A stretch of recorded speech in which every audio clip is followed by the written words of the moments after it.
of the Bay. So we're just going to go forth a little bit with our last video where we were talking about improvising and specifically using chord tones to work across chords. So I chose this as an interesting song because it's got some chords, sort of unusual kind of changes in it, and we just wanted to use our chord tones again to get around these chords.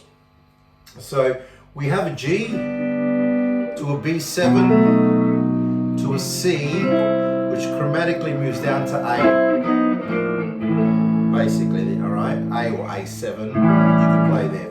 So that's kind of, they're the kind of changes. So wanted just to give you some ideas about how to work through those chords.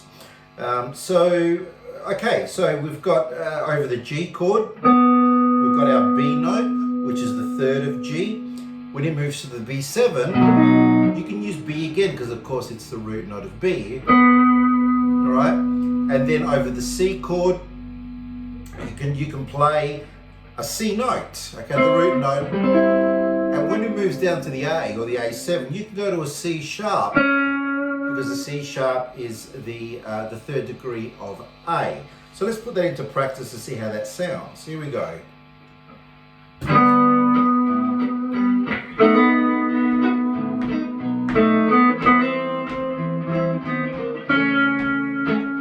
one more time.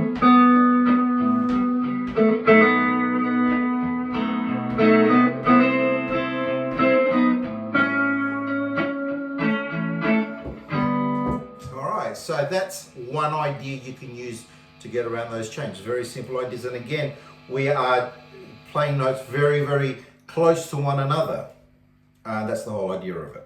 All right, so let's pick another idea we can use. So with G again, you can play a D note over the G chord. So D is the fifth degree of the chord of G. Pardon me. The B7, the next chord, well, we've got a D sharp right next to that D, which of course is the third degree of the B7 chord. The next chord being the C, well, we've got an E there. Okay, the E is the third degree of the C chord, C major. And then when we chromatically move down to A7, well, we can stay on E. E is of course the fifth degree of A, or we can move down to the C sharp, which is the third degree of A. So let's try that out. Here we go. 3, 4. I'm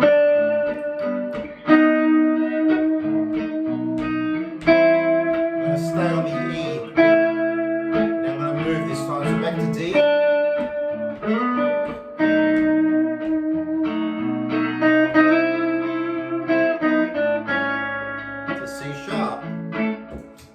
So that's another idea that you can use. So there's a couple of ideas that you can use to get around those kinds of chords there. And of course, the next thing you may want to consider is grouping those notes with passing notes across it. So let's give that a go. So we want to now, instead of just playing the notes on their own, let's just put some notes in between so we can create more of a melody that's got some sort of forward motion to it, I guess. So let's try that out. So here we go. And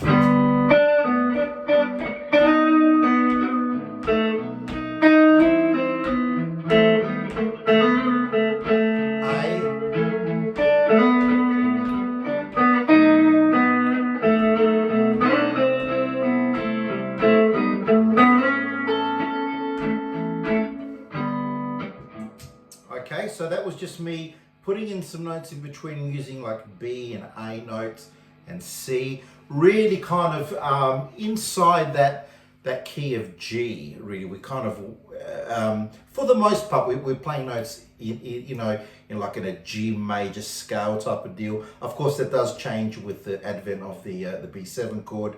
In there, we're going to move to maybe like a D sharp note to accent that one. And the A7 comes in, is outside of the key of G, so that's going to be get you to play more like a C sharp note. So you can add these are kind of accidental type notes that you can put in there to facilitate the chords that are outside of the key center. So again, guys, that's just a quick little lesson on I guess voice leading to some degree over another type of a song and how you can approach it. So again, take that into some different keys, key of G, all right, but you can play that in A, for example. You might have a female singer does it a bit higher in A, A, C sharp 7, D to B, right?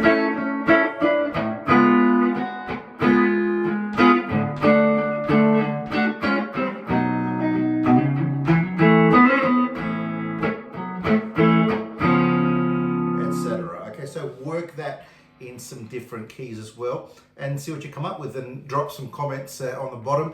Let me know how you got along. All right, guys, we'll bye for now. We'll see you on the next one.